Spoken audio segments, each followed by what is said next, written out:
Hi, this is Mrs. Slater, and today we're going to talk about linear combinations. You'll hear me more often say elimination method, and that's probably the method you're used to. But our book definitely uses linear combinations, so I didn't want you to get confused about that. Let's begin.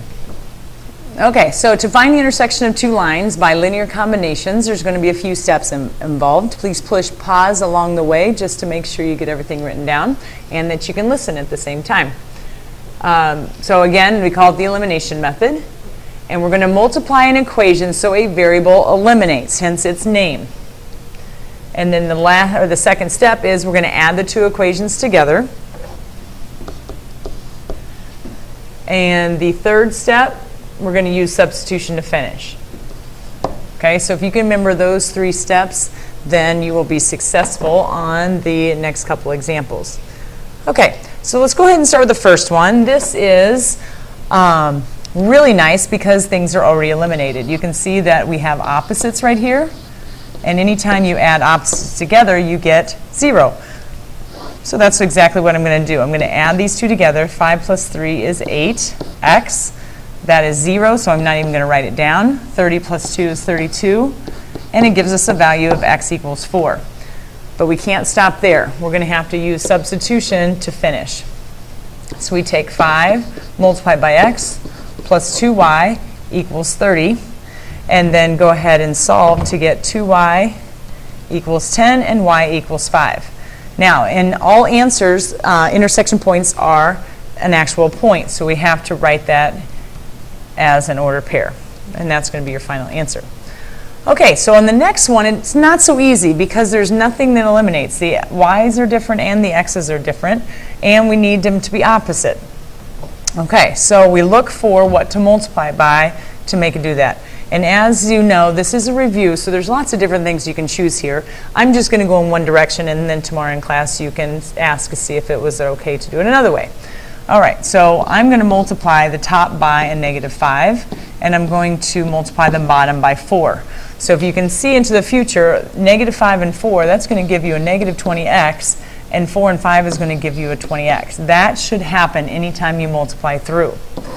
So what you end up with is -20x minus 15y equals -95.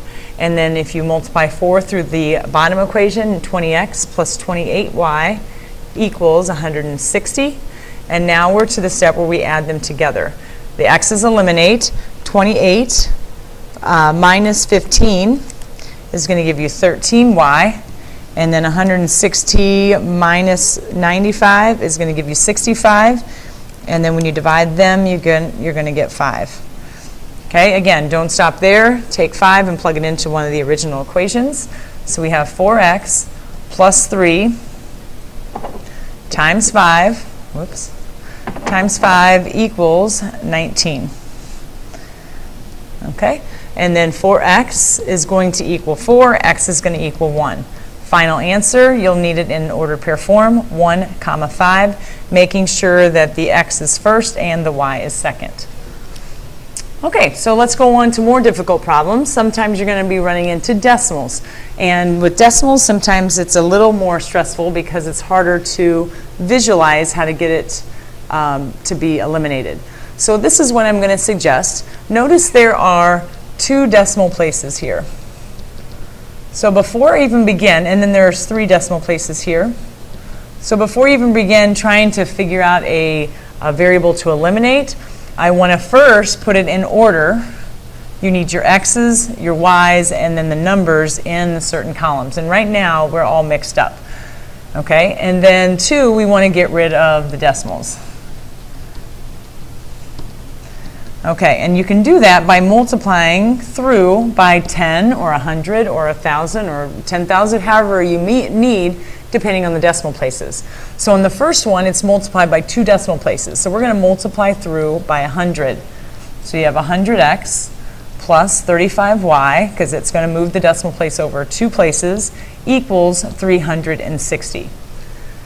Okay, and then the bottom one, we have a total of 3 decimal places. So I'm going to move everything over 3 decimal and also do some switching around to get all my x's and y's in the right column. So if I multiply the first one by The 0.22, 3 places over, would be 220x plus 1,000 y equals 4,484. Okay, and I know you may have another method for this, and that is fine. If you get the right answer, I'm okay with that. This is just one way to do this. Okay, so how are we going to get this to eliminate is by multiplying the top by a certain number and then the bottom by a certain number. And in this case, it looks like multiplying it through by the first one we can multiply by negative 22, and the second one we can multiply it by 10. Again, my goal here is to eliminate the x's, but it's not the only way. So when I multiply it through, I get 2200x plus 35 times 22 is 770, so that would give me a negative 770y. And then 360 times negative 22 is a negative 7,920. Okay, now the next one we have is 2200 as well, because we're multiplying everything by 10. The middle one would be 10,000 instead. And then the last one is going to be 44,840. All right, so let's add them together. The x's eliminate. 10,000 minus 770 is 9,230y equals 44840 minus 7920 for a total of 36,920. And then if I divide both sides by 9230, I get 4. Okay, so when I multiply by 4, or if I take 4 and put it back in one of the very original problems, which is way, way up there at the top, you end up with, let's get a different color here, x plus 0.35 times 4 equals 3.6. So what is 0.35 times 4? That's going to be 1.4. And then if you subtract 1.4 from both sides, you end up with 2.2.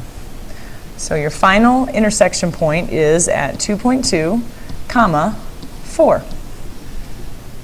Okay, the next one looks a lot like the second example problem, so I'm going to just have you practice that one and bring it to class the next time we see each other.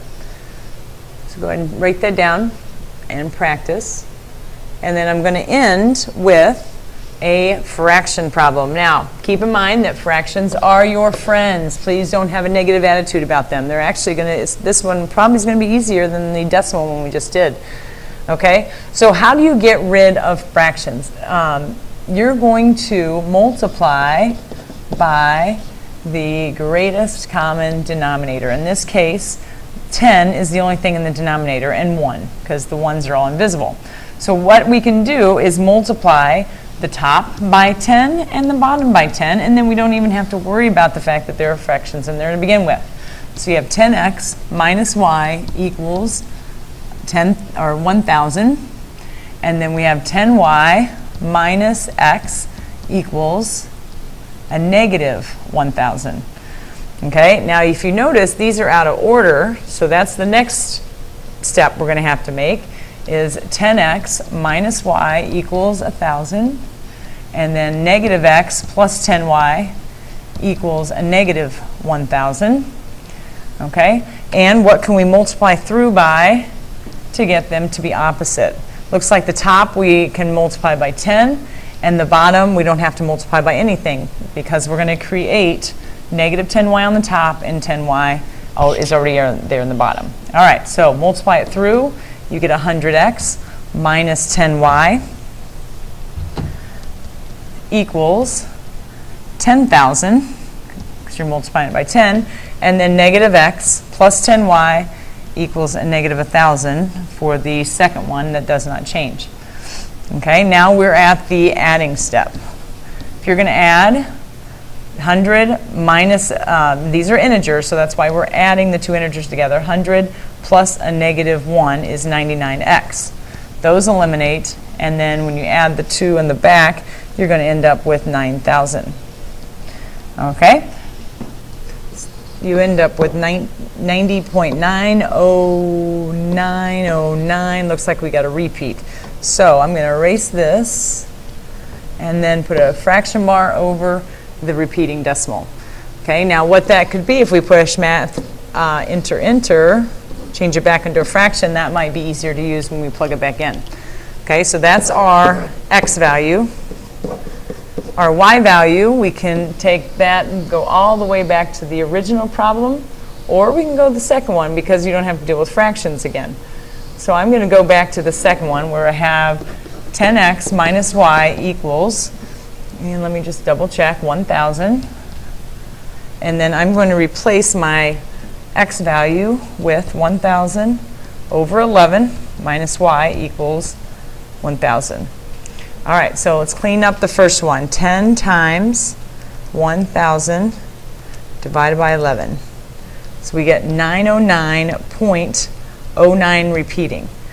Minus y equals 1,000. Now, to be sure you get everything correct, I want you to use your previous entry from your calculator. So I'm going to show you that what your calculator should look like. So at this point, your calculator should have this on the screen. Okay, so that matches this number right here. Okay, now if we're going to get y all by itself, the first thing we're going to have to do is subtract this number that's repeating from 1,000. So the first thing I want you to do is put in 1,000, and then we're going to subtract the answer. And sometimes this is a new button, and I just want to make sure you know where it is.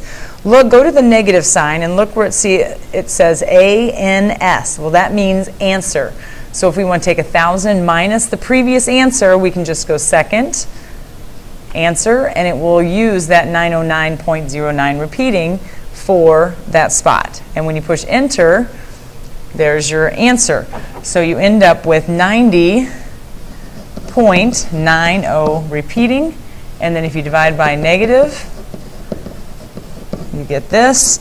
And if you want to change it back into a fraction, we can just put math enter,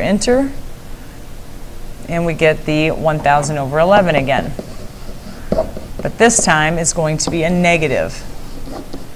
Now that negative I didn't use in my calculations that much because it just ended up happening right here where we divided both sides by the negative.